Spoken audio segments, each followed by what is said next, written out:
Alors bonjour à tous, bienvenue pour une nouvelle vidéo sur ma chaîne Geoffrey Gros, le meilleur pizzaïolo. Donc nous allons voir comment choisir sa farine, élément essentiel dans la préparation de la pizza. Alors, petite question, laquelle de ces voitures conseillez-vous d'acheter? On a le choix entre une belle Ferrari, une petite Lamborghini, une belle Porsche, ou un petit peu plus ancien, je l'avoue, une belle Simca 1000. On va me dire c'est quoi ce slogan, on est plus sur le thème de la pizza, et si en fait personne ne va me donner la même réponse, pourtant toutes ces voitures sont exceptionnelles. Et pour les farines c'est pareil. En fait c'est pas la question à se poser. Il y a beaucoup de farines qui sont très bonnes. Vous aurez plein de marques, Caputo, Spadoni, Staggiani, etc. Mais en fait, la vraie question à se poser, la question essentielle, c'est quels sont les critères sur lesquels je choisis ma farine. Alors, on va voir le top 5 des critères importants. Numéro 5, donc du moins important au plus important, on va avoir le taux d'humidité. Le taux d'humidité, en fait, c'est le dosage humidité qui permet de savoir si la farine aura une bonne qualité de pétissage et si elle conservera bien. Une farine qui aura beaucoup d'humidité va vite aura une date limite de consommation, une DLC qui va être courte. Et on va avoir des difficultés au niveau du pétrissage.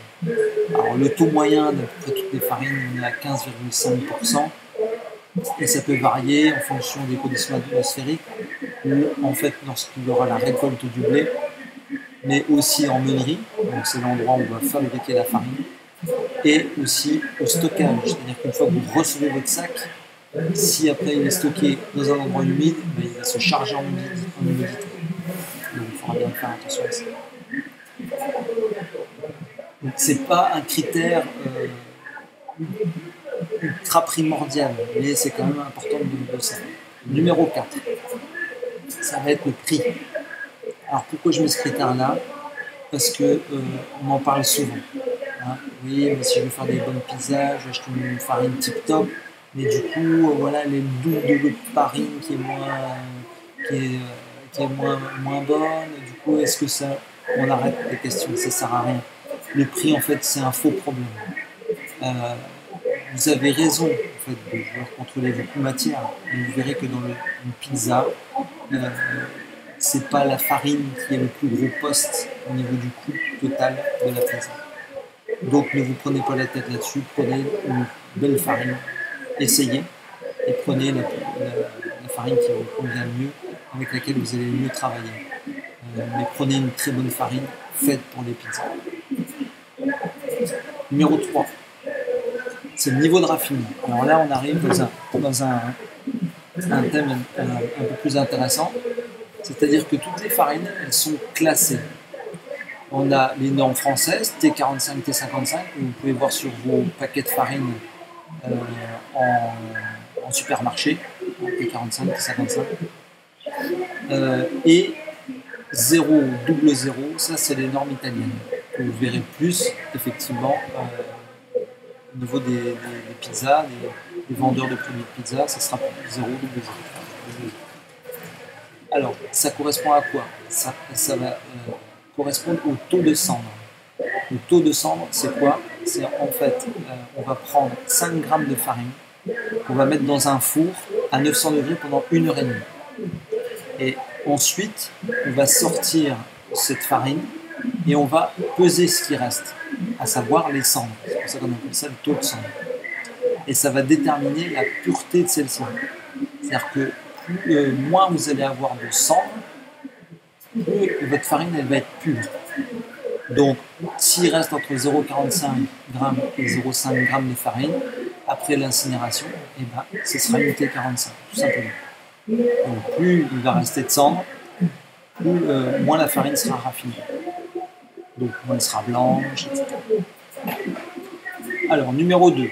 Attention, là, on commence à rentrer dans le vif. Là, c'est la valeur du PL, donc du rapport PL. C'est quoi le rapport PL? C'est le critère qui va nous intéresser le plus. Je vais vous expliquer pourquoi. Le rapport entre la résistance P de la pâte, donc je parle bien de la pâte donc sur la farine, c'est-à-dire qu'on aura déjà fait notre mélange, notre pétrissage, et son extensibilité, L.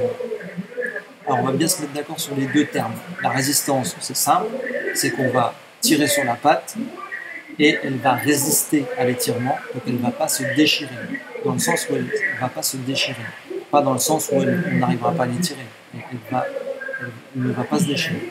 Et le L, l'extensibilité, c'est la capacité de la pâte à s'étirer sans revenir à son état initial.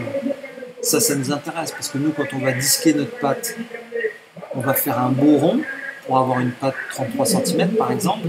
Mais si derrière, une fois qu'on a lâché la pâte, le temps de mettre les ingrédients, elle rétrécit de 2 cm de chaque côté, ça va être problématique. Donc il faut que nous, une fois qu'elle est formée, elle ne bouge plus. Elle va rétrécir un petit peu au four, mais en tout cas, le temps qu'on mette les ingrédients dessus, elle ne va pas bouger. À ne pas confondre avec l'élasticité. L'élasticité, ça, c'est la pâte qui va s'étirer comme un élastique et donc qui va revenir à son état initial, comme un élastique. Alors, lorsqu'on va façonner la pâte, le pâton en fait, va s'étirer sans se déchirer et garder sa forme de disque. C'est ce qui nous intéresse le plus. Alors, cette petite bête-là, c'est le test qui permet de mesurer les rapports PL. C'est l'alvéographe de Chopin et qui va aussi permettre de déterminer le dernier critère qu'on va voir, c'est le W. Donc là, en fait, c'est simple. On prend un échantillon de pâte et on va le gonfler comme un ballon jusqu'à ce que ça explose et on va mesurer la déformation en fonction de l'air qu'on imprime dedans. Numéro 1 des critères pour moi, je ne suis pas la science infuse, mais le numéro 1 des critères, en fait, ça va être la force boulangère. C'est ce qui va déterminer en fait votre capacité, enfin, la capacité de la farine à pouvoir résister au traitement qu'on va lui infliger. Donc à savoir le pétrissage, après le disquage, le passage au four. Alors, les farines elles sont classées sur leur composition en gluten. Le gluten, on connaît bien, on en parle de plus en plus. Et plus une farine va être riche en gluten, plus elle est dite forte, une farine de force. C'est-à-dire que le réseau de gluten réalisé lors de la fabrication de la pâte, donc après pétrissage, va avoir la force de résister à une déformation. Ce qui nous intéresse, donc plus le W, la force boulangère, va être fort, plus la pâte va résister à la déformation. Sur du pain, on peut utiliser des W faibles, c'est pas un souci, parce qu'on a une grosse épaisseur. Mais nous, on travaille sur des épaisseurs qui sont très fines. Alors, la force boulangère, elle est désignée sur la lettre W, je l'ai déjà dit, et dans le monde de la pizza, le minimum de force dans le monde de la farine sera environ 200. C'est vraiment minimum. On a tellement de choix de farine, c'est dommage de partir sur une farine de 200, comme je vous l'ai dit. Il vaut mieux partir sur une farine qui va se situer entre 280 et 360. Un W élevé, ça va nous permettre d'avoir une bonne qualité de farine. Donc c'est gage de qualité. C'est un temps de repos plus long. C'est-à-dire qu'une fois que le pétrissage sera fait, on ne pourra pas utiliser une farine à un fort W, on ne pourra pas l'utiliser, par exemple si on l'a fait le matin, on ne pourra pas l'utiliser pour le soir. Parce qu'elle est très forte. Il faudra la laisser 2 jours,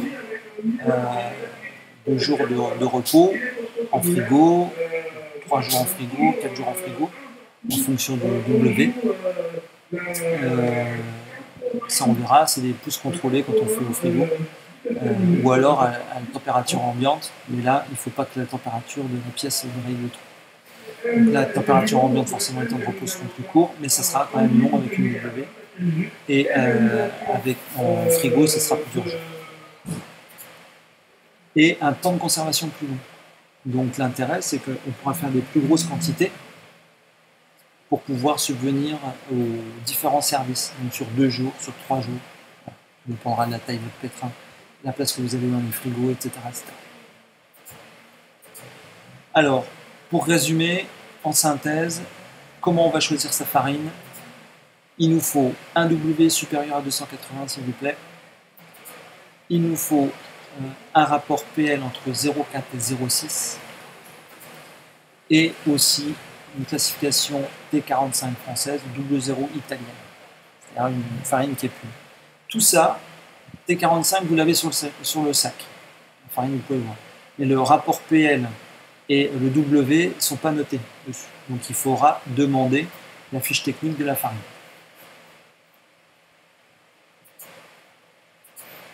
Alors j'espère que cette vidéo vous a plu. Merci de m'avoir suivi. N'hésitez pas à vous abonner à ma chaîne et à laisser un commentaire. Vous avez le lien juste en dessous et à partager si vous avez trouvé que cette vidéo vous a été utile. Merci à tous, à bientôt.